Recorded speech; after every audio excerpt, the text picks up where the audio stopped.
бала саны төрттіктер, әр айдың 4-і, 10-шы, 22-сі және 30-ы туылғандар. Бұл кісілер Раху планетасына дүниеге келгендер. Революционер кісілер. Раху күн жүйесіндегі кішкентай планета екен. Төрттіктер мейірімді кісілер. Бұл кісілер көбіне толық болады. Себебі энергиясы түгел басында екен. 97% энергиясы басында, 3% ғана денесінде екен. Сондықтан денесін сезбейді екен. Бұл кісілердің эго векторы тек мақсатқа ғана бағытталған. Төңкерісшілер дейді, санасы үнемі көңілі толмай жүретін, ештеңе ұнамайтын адамдар. Түйсіктері жақсы жұмыс жасайтын, жазудың мамандары, нағыз журналист, нағыз оратор кісілер. Төрттіктер креатив арқылы жұмыс жасағанда жандары рахаттанады екен. Қазіргі төрттік жастар карьера қуғысы келіп, шет елге кеткісі келіп, күшті жерлер іздеп жүреді екен. Неке бұзушылар көбіне төрттіктер дейді. Бұл кісілер көбірек қимылдап жүру керек екен бұларға. Энергия айналмағандықтан көңілі толмай қалатын адамдар екен бұл кісілер. Нағыз өзін өте күйрететін адамдар. Бұл кісілерді жүйеге тұрғызудың қажеті жоқ дейді. Полиция, прокуратураға сияқты жұмыстарға кірсе, нечестно деп азап шегеді екен. Себебі өздері адал болады екен. Адал емес адамдарды көргенде, адамдар неге адал емес деп күйрейді екен. Ұшқыр ой, санасы терең кісілер екен. Кейде біздер оларды түсінбейді екенбіз. Төрттіктер сөйлегенде мақсаты адамдарды өзінің үңгіріне алып кету дейді. Сетевой маркетингте ал адамдарды жалдап жатады екен. Себебі адамдарды артынан ерте алады екен.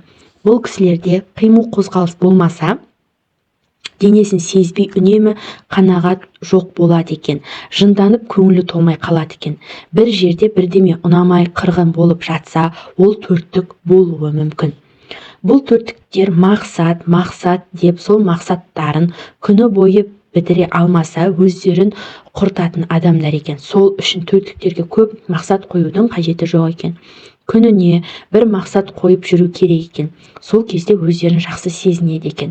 Төрттік баланы спортқа беру керек екен. Төрттік балалар көп сөйлейді екен. Сөйлете беру керек екен. Төрттік баланы басып тастасаңыз, өте замкнутный болып қалады екен.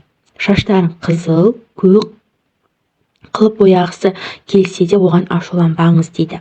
Өйткені төрттіктер солай сәнденіп, креативті жақсы көретін жандар екен. Төрттіктер ұшқыр ойлы, адал ниетті, жоспары көп шығармашылық адамдар.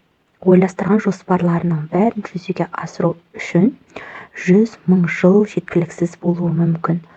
Бұлар адамдар сананы өзгертушілер, сөзге шешен адамдар. Төрттіктер басқа планетадан келгендер сияқты өз әлемінде, өзінің жұмбақ ғарыш әлемінде жүреді. Бұл адамдардың бір нәрсені сезінуі, нәзік түсінуі, мәніне ене түсінуі, интуициясы өте керемет. Төрттіктер өте әділдікті қолдайды. Сондықтан олар санасында адамдарды әділ және әділетсіз деп бөледі. Олардың еншісінде үнсіз қалу деген жоқ. Мысалы, егер жұмыста оған қатысты емес, басқа адамдарға әділетсіздік көрсетіп жатса, төрттіктер әділеттілікті қорғау үшін араша түседі, күреседі және одан өзі қатты зардап шегеді. Бәрінің адал болғанын қалайды.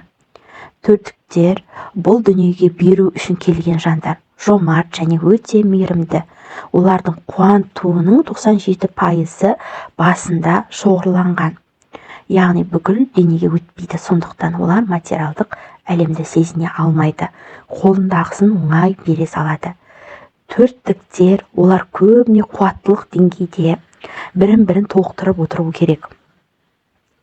Олар көбіне бастарында көптеген жоспарлар мен мақсаттардың тым көп екеніне және сол күннің соңында ісінің аяқталмағанына наразы болады. Осыған байланысты олар мұңайып, қанағаттықты сезінбейді. Төрттіктер оң қасиеттері: әділдік үшін күрес, шығармашылық, креативность, сананы өзгертуші, жаңашылдық. Ал теріс қасиеттері қанағаттанбау, наразылық, алшақтап кету, ортаға жат болу, енжарлық, немқұрайлылық, алаяқтық қасиет деп танылуы мүмкін.